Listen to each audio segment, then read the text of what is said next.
नमस्कार, मी सौ निर्मला आपशिंगेकर। आज आपणात डिंक आणि सगळे पिठं मिक्स करून लाडूची रेसिपी सादर करीत आहे। साहित्य: पाऊण वाटी डिंक घेणे, 1 वाटी खारीक पावडर घेणे, 1 वाटी गूळ घेणे आणि 2 वाट्या सुकं खोबर घेणे, थोडे मनुके घेणे, बदाम, काजू, वेलदोडे। बदाम हे थोडं आबडधोबड वाटून घेणे, 1 वाटी गव्हाचं पीठ घेणे, 1 वाटी रवा, 1 वाटी बेसन, पाव किलो तूप आणि खसखस। आता आपण प्रथम खसखस भाजून घेऊ।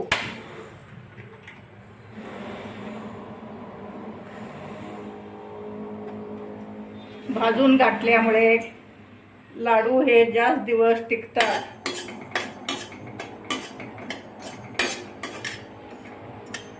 अगदी खरपूस भाजून घेणे। हे लाडू पौष्टिक आहेत खूपच। बदाम घातल्यामुळे खूप चविष्ट होतात।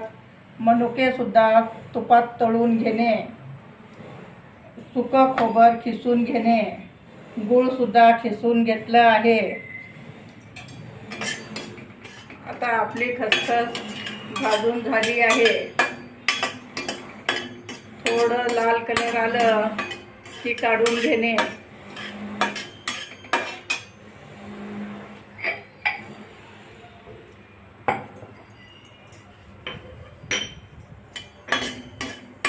अगदी झटपट होणारी रेसिपी आहे ही।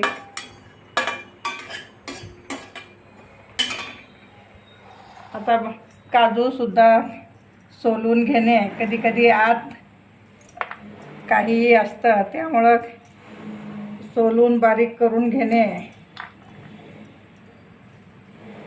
हे असे 2 काप करून घेणे।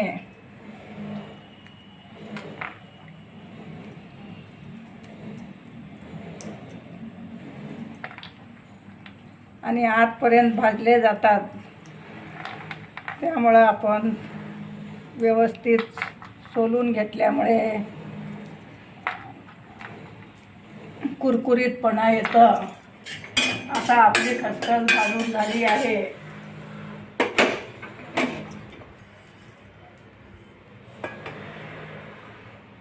नंतर वाटून घेणे।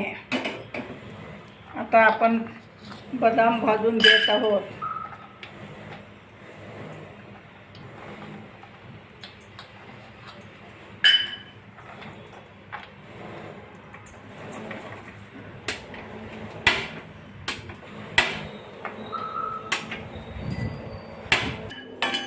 आता आपले बदाम भाजून घेत आहोत। आता बदाम सुद्धा भाजून झाले आहेत। बदाम काढून घेणे।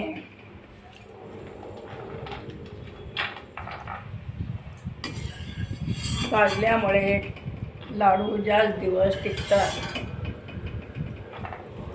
आता आपण काजू भाजून घेणे।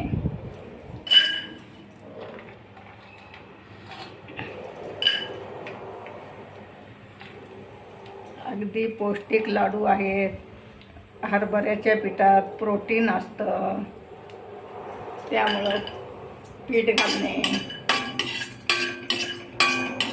आपले काजू भाजून झाले आहेत।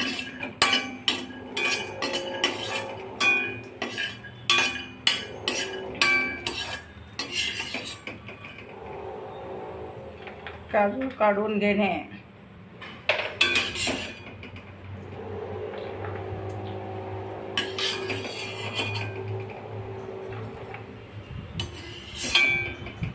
आता आपण रवा भाजून घेणे।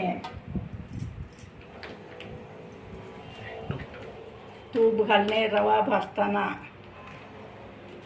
अगदी गाईचं तूप आहे, पौष्टिक असतं गाईचं तूप।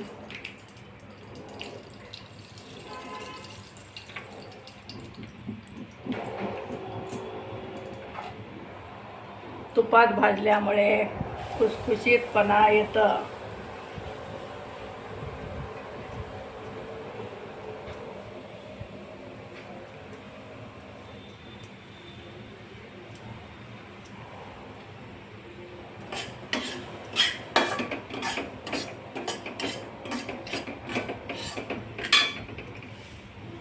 रव्यामुळे अगदी त्याला छान चव येते.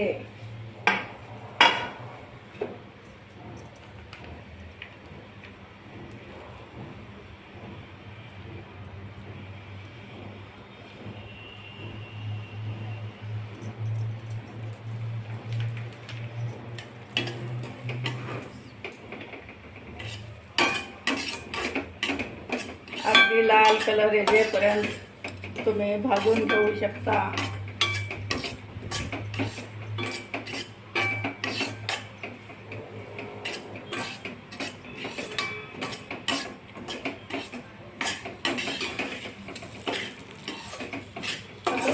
तूप सुटेपर्यंत भाजून घेणे.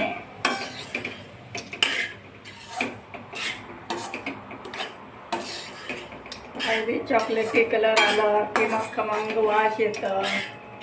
मग आपला रवा भाजून झाला असं समजणे.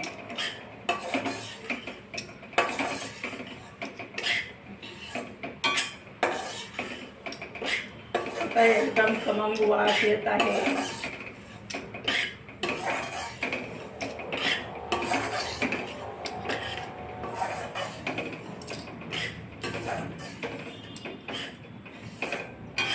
हे तुम्ही सकाळी नाश्त्याला एक लाडू खाऊन 1 कप दूध जरी पिला तरी भरपूर होतं. नाश्ता जरी नाही केला तरी चालू शकेल.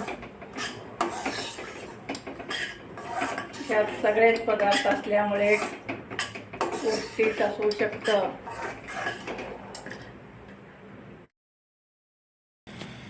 आता आपला रवा भाजून झाला आहे. असं चॉकलेटी कलर येईपर्यंत भाजून घेणे. अगदी खुसखुशीत लाडू होऊ शकतात. आता आपण सुकं खोबर भाजत आहोत.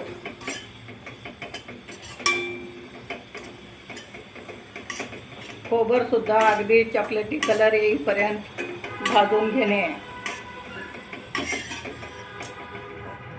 खरपूस भाजल्यामुळे त्याला खूप छान चव येते.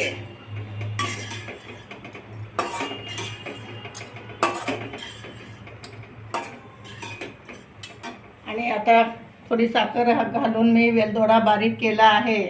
बदामसुद्धा बारीक थोडं आवडधोबड वाटून घेणे. खसखस बारीक करून घेणे. काजू पण वाटून घेतलं आहे. भाजून वाटल्यामुळे पटकन बारीक होतं व चवीलाही खूप छान लागतं. आता खोबर सुद्धा आपलं भाजत आहोत. भाजल्यामुळे त्याला कुरकुरीतपणा येतं खोबऱ्यालाही.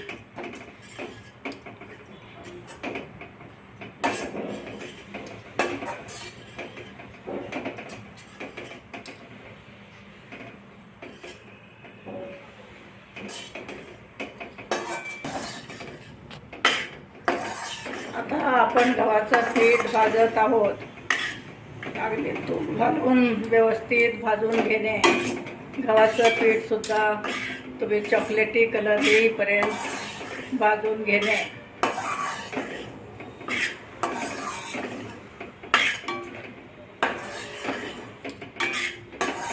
अगदी लाल कलर येईपर्यंत भाजून घेणे.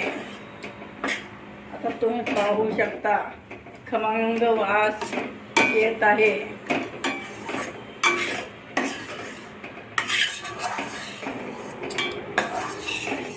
आता आपल्या गव्हाचं पीठ भाजून झालं आहे.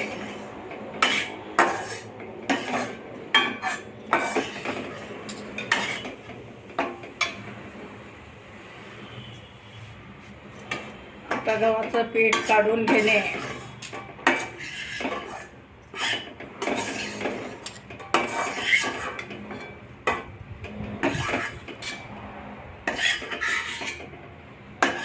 प्रत्येक पीठ एक वाटी घेणे. फक्त खोबर मी 2 वाट्या घेतले आहे.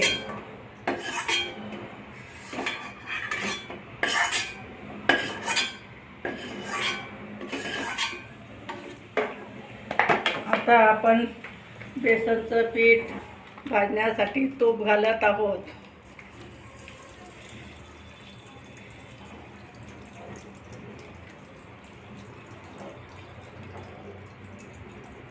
बेसनच्या पिठाला तूप जास्त घालणे.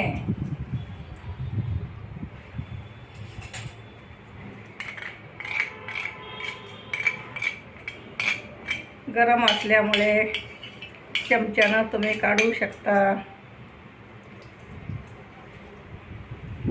आता आपण बेसनचं पीठ घालत आहोत.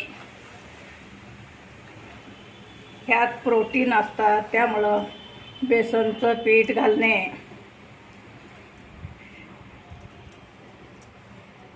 आणि खमंगपणा येतं. तुपात बेसन भाजल्यामुळे त्याला छान खमंगपणा पण येतं.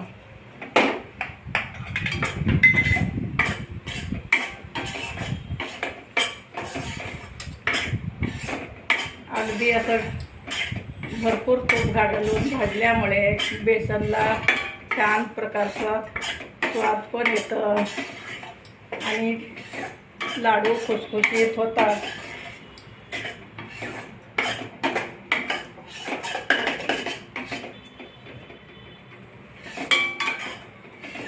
ते सुद्धा अगदी चॉकलेटी कलर येईपर्यंत भाजून घेणे.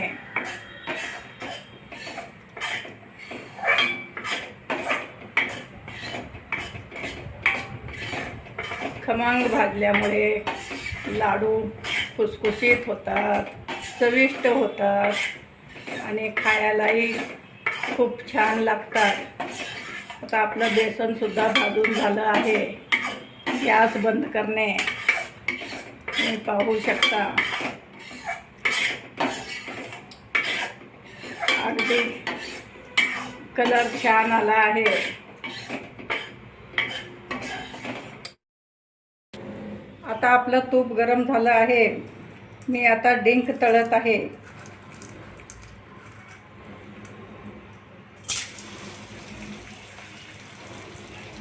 डिंक तळताना लांबून तळायचं, ते उडण्याची शक्यता असते. तर तुम्ही पाहू शकता अगदी छान फुललं आहे डिंक.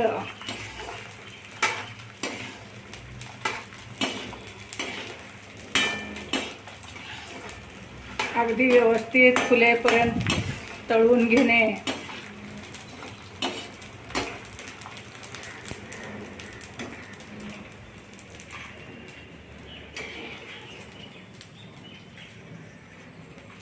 डिंक हे खूप पौष्टिक असतं आणि खायलाही खूप चविष्ट असतं.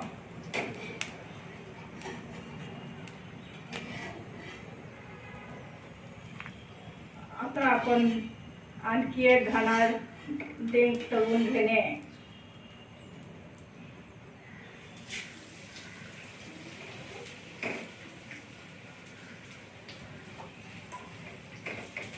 अशा प्रकारे तुम्ही डिंक तळून घेऊ शकता.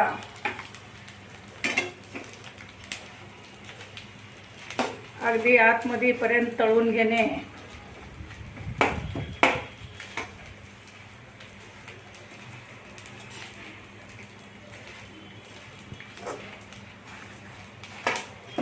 आता आपलं डिंक तळून झालं आहे.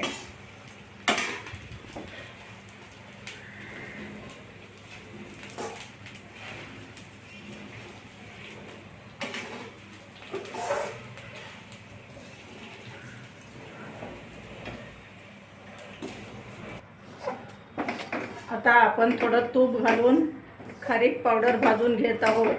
तुम्ही पाहू शकता अगदी व्यवस्थित खरपूस भाजून घेणे. 1-2 मिनिट तरी भाजून घेणे. आता आपली खारीक पावडर छान भाजलेला स्वाद येत आहे.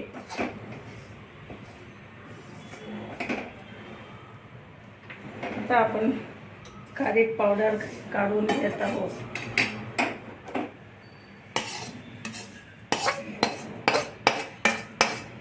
भाजल्यामुळे छान खमंग वास येतं. तर पाहू शकता तुम्ही. आता आपण थोडं तूप घालून बेदाणे तळून घेणे.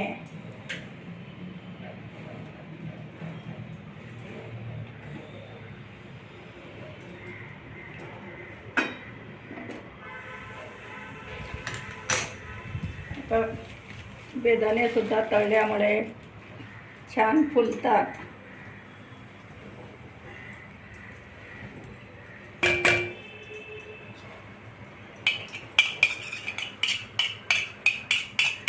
तर खारीक पावडर अगदी लाल कलर येजेपर्यंत भाजून झालं आहे.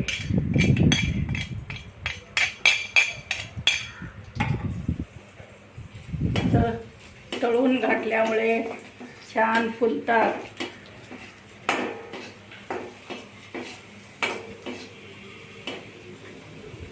तर बेदाणे तळून झाले आहेत.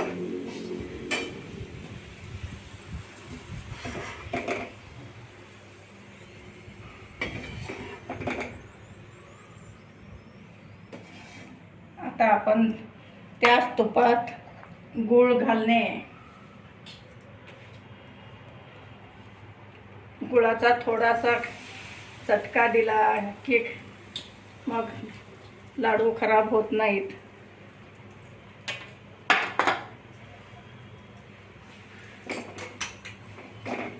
आता आपण हे तूप त्यातच घालणे.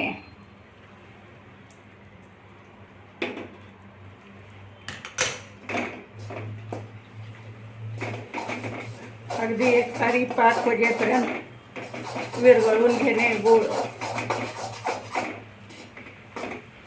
तुम्ही पिठी साखर पण घालू शकता. गुळामुळं पौष्टिकता जास्त असते, त्यामुळं मी गूळ घालत आहे. आता गूळ सुद्धा आपलं झालं आहे. तुम्ही पाहू शकता. अगदी सगळं गूळ वितळलं की झालं.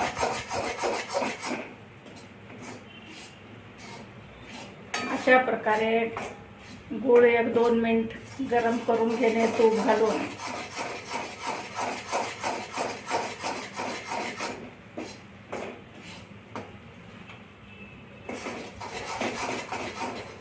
गॅस बंद करणे. आता हे सगळे पदार्थ आपण कढईत घालत आहोत.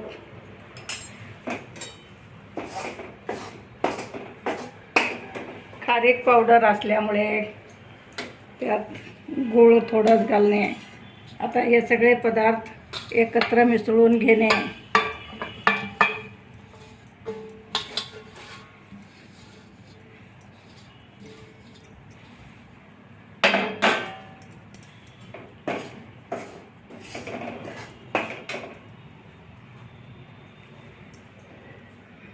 आता रवा, गव्हाचं पीठ, बेसन, डिंक हे सुद्धा एकत्र मिसळून घेणे आणि 1-10 मिनिट गार होण्यासाठी ठेवणे. गूळ सुद्धा त्यातच घालणे.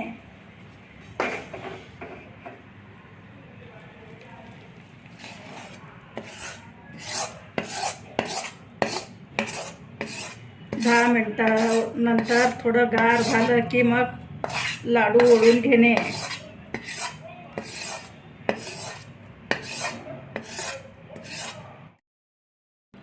आता सगळे पदार्थ एकत्र करून असे लाडू वळून घेणे आणि एकदम पौष्टिक लाडू झाले आहेत. माझे व्हिडिओ लाईक, शेअर, सबस्क्राईब करा आणि लाडू खावा.